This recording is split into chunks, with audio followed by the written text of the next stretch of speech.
e graça, amigos e irmãos em Cristo. Nosso abraço aí, irmão José, irmã Rosemary, irmão Celso, sua esposa Marcelei, todos da casa, nossos amigos, nossos irmãos. Estou na casa aqui, na residência, um lar abençoado do meu sogro, o senhor Rossi, e da minha sogra, dona Nelly. A minha amada esposa está acompanhando agora a minha sogra no centro de Santa Maria, fazendo algumas visitações e também falando com seus familiares, né? E eu estou aqui para trazer uma mensagem da parte do Evangelho de Cristo Jesus, nos quebrar aqui essa parábola do rico e do Lázaro. As pessoas estão muito, às vezes, volúveis nos seus pensamentos e nas suas atitudes, por desconhecer a verdade que liberta, que está em Cristo, que é o caminho, a verdade e a vida. Vamos ler. Ora, havia um homem rico e vestia-se de púrpura e de linho finíssimo, e vivia todos os dias de forma regalada e esplendidamente. Havia também um certo mendigo, chamado Lázaro, que jazia cheio de chagas à porta daquele. Não confundir Lázaro daquele que Jesus chama para fora em João 11, não confunda. Esse aqui, Lázaro da parábola, é uma ficção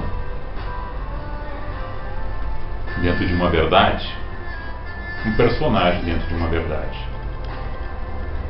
Cheio de chagas, vivia à porta da casa deste rico e desejava alimentar-se mesmo com as migalhas que caíam da mesa deste.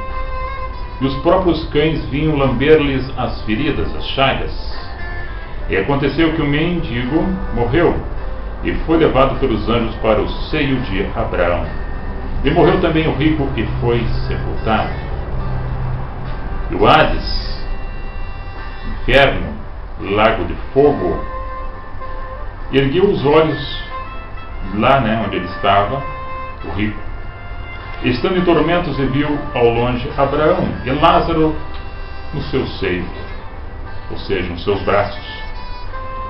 E clamando disse: Abraão, meu pai, tem misericórdia de mim e manda a Lázaro que molhe na água a ponta do seu dedo e me refresque a língua, porque estou atormentado nesta chama.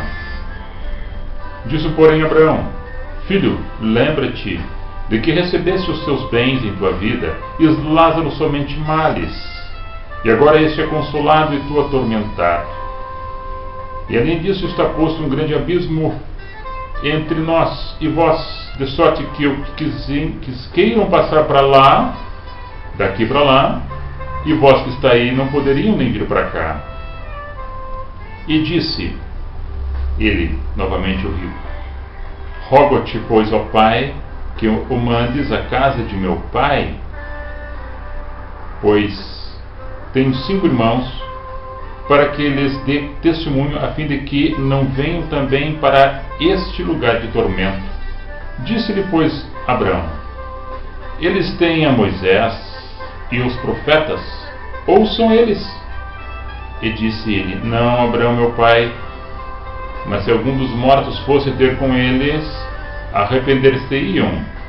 Porém Abraão lhes disse: Se não ouvem a Moisés e os profetas, tampouco acreditarão, ainda que algum dos mortos ressuscite e volte a falar-lhes daquilo que já tenho vos dito. Ou seja, aqui nós vemos um relato de um fato verdadeiro dentro de uma ficção de 2 personagens. Isso não quer dizer que tudo aquilo que tem abastança, que tem a sua vida já colocada, despreocupadamente, vivendo regaladamente, rico, vá para o Hades, vá para o inferno, conforme aqui diz o texto.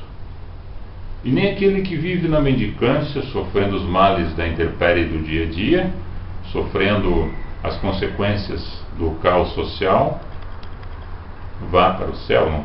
Isso não é... Porque Deus não faz acepção de pessoas.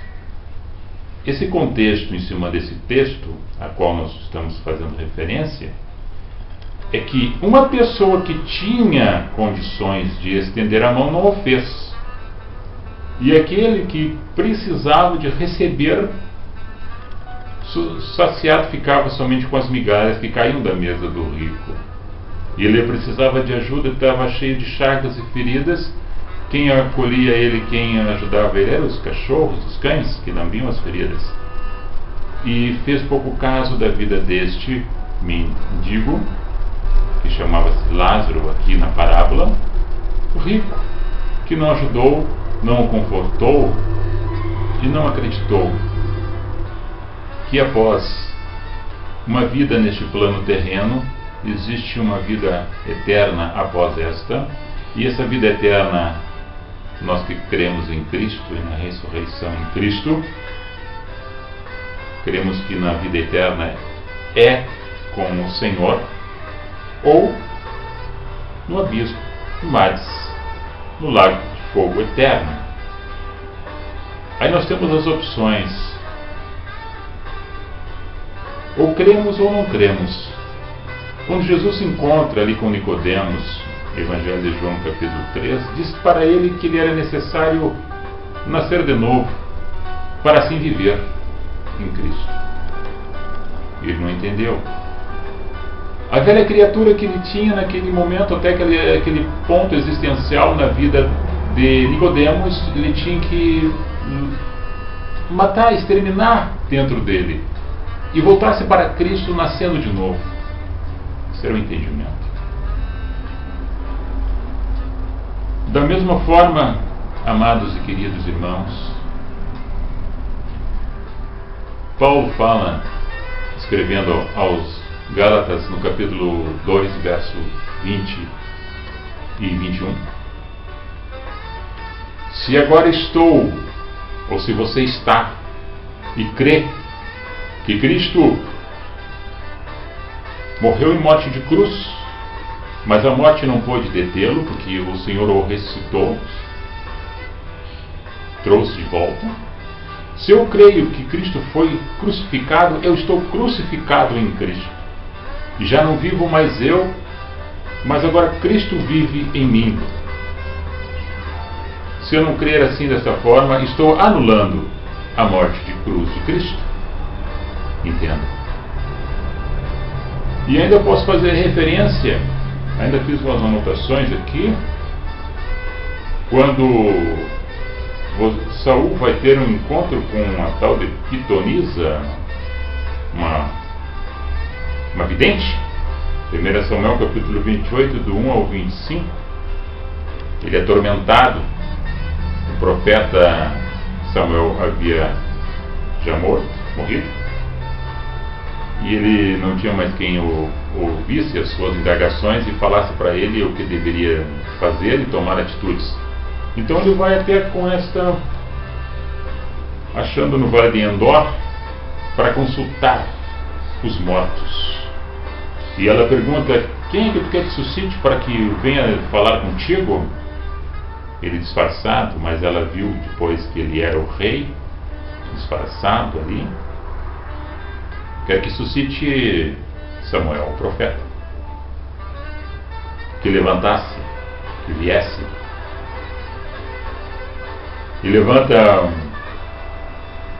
um espírito enganador e fala para ele como se fosse o profeta, e ele acredita que era o profeta, mas era um enganador, um mentiroso, um espírito enganador, um mentiroso. Jesus aqui na parábola diz que não há comunicação entre aqueles que já morreram com aqueles que estão vivos. Se eu não faço bem para aqueles que estão aqui perto de mim, que vejam, por que depois de uma existência desse plano eu vou voltar para tentar fazer o bem e dizer para que o outro faça de tal forma para que não vá em tal lugar, ou que vá para outro plano celestial ou inferno? Para que dizer que cada vez que eu faço o que espiritismo aqui nessa passagem, como estava perturbado Saul, que buscava socorro em vários lugares, ele tinha se distanciado do caminho de Deus. Como que eu vou entender se aquele que está comigo falando eu não entendo? Como que eu vou crer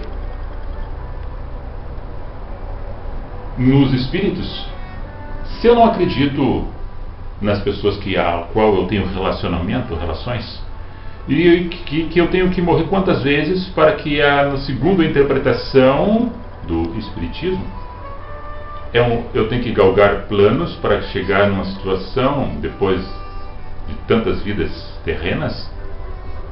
Volto.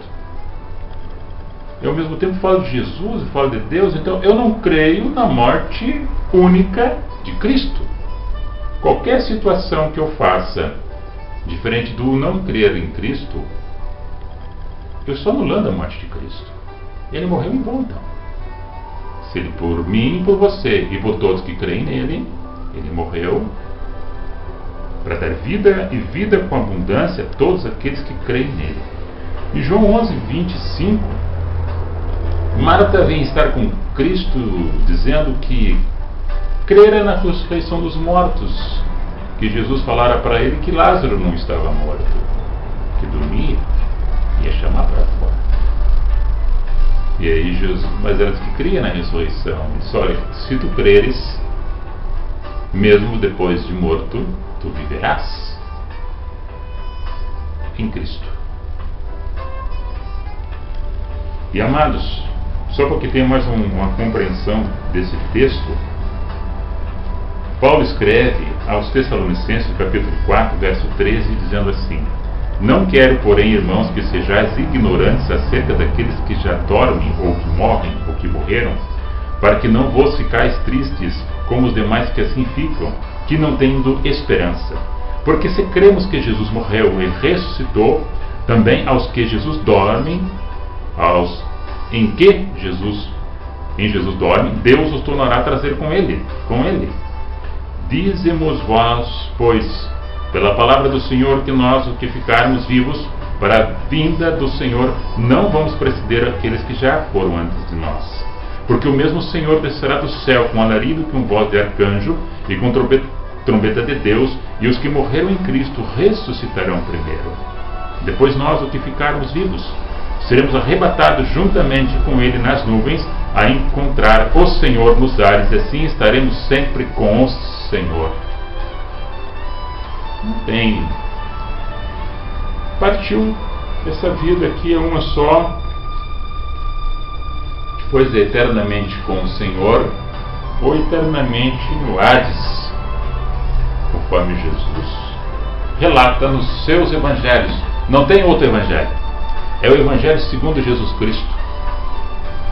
Se alguém falar outro Evangelho, apóstolo Paulo, até mesmo dos anjos, até mesmo eu, ou até mesmo qualquer outra pessoa que distorcer esta palavra, que ele seja amaldiçoado. Paulo escrevendo aos Gálatas, no capítulo 1, no verso 18, vamos tirar essa dúvida aqui, se é no verso 18, para não haver confusões aí, que caso você está acompanhando aqui os nossos ensinos, vamos falar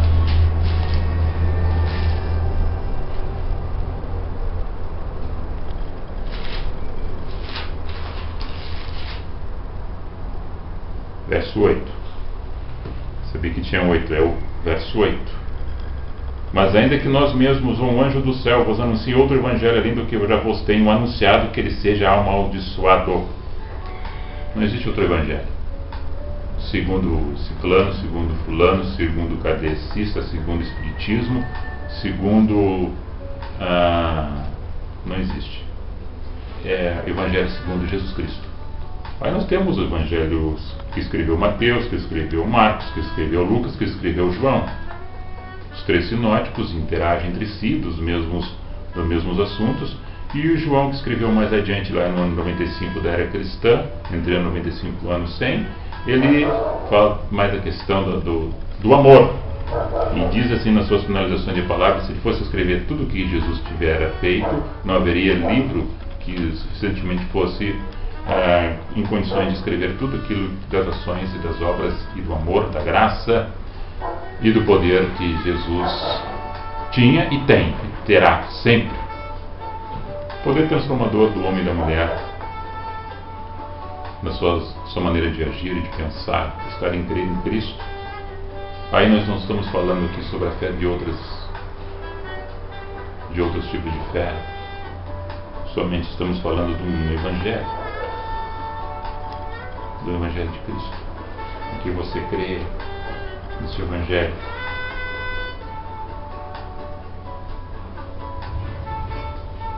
Disse-lhe Jesus: eu sou a ressurreição e a vida. Quem crer em mim, ainda que esteja morto, viverá. João 11, 25. Ali falando para Marta, para nós. Então a parábola do rico e do Lázaro, ela é bem explícita nesse texto. Não há quem quer passar para lá não consegue, quem está lá não consegue vir para cá. Ele pede para que alguém fosse lá falar com a sua família, para que não fosse estando ali onde ele estava, porque ele viu que ele estava errado naquele momento e que os outros da família dele também estavam indo para o mesmo caminho. Aí é Jesus que está ensinando e dizendo: se eles não ouvem as pessoas que estão junto deles, ele cita Moisés e os profetas, mas a gente fala dos dias de hoje. Se eles não ouvem as pessoas que estão junto deles, vai acreditar naqueles que já morreram? Se tu não pode abraçar, se tu não pode dar um copo de água, se tu pode, mas não faz, se tu tem condições e não faz, se tu não estende a mão, se tu não ajuda, se tu não abraça, se tu não ama, depois de morto tu vai fazer isso? O momento é agora. Essa é a oportunidade de abraçar, de amar, de perdoar, pedir o perdão, reconciliar-se, saber que existe um caminho, que Cristo ensinou a andar nele. E se você assim crer, ande nesse caminho. Ouça a voz do pastor, do bom pastor, do sumo pastor, que é Cristo Jesus. E tenha a esperança. E não fique confuso, como muitos ficam. E nem se entristeça, como muitos ficam, porque não tem esperança da ressurreição em Cristo Jesus. Que Deus abençoe ricamente a vocês, dando saúde e paz. Hoje, 29 de abril, sexta-feira. E prolongue anos de vida para todos que nos escutem, nos assistam, que estão nos assistindo nesse momento, com vida longa e paz, um coração cheio de amor, de humildade, paciência, perseverança, longanimidade, que são os frutos do Espírito. O Espírito Santo, o Espírito da luz, que é o Espírito Santo, vindo do Pai das luzes, aonde não há dúvida e nem sombra de variação. Pedro assim fala na sua carta. Deus abençoe, um abraço aí a todos aqueles que falamos os nomes e todas as pessoas que a gente conhece, todas as pessoas que nos assistem. Nós amamos vocês e queremos compartilhar dessa palavra nesse dia lindo e abençoado de Deus. Amém? Até uma próxima oportunidade. Fique na paz, na graça do nosso Senhor Jesus Cristo.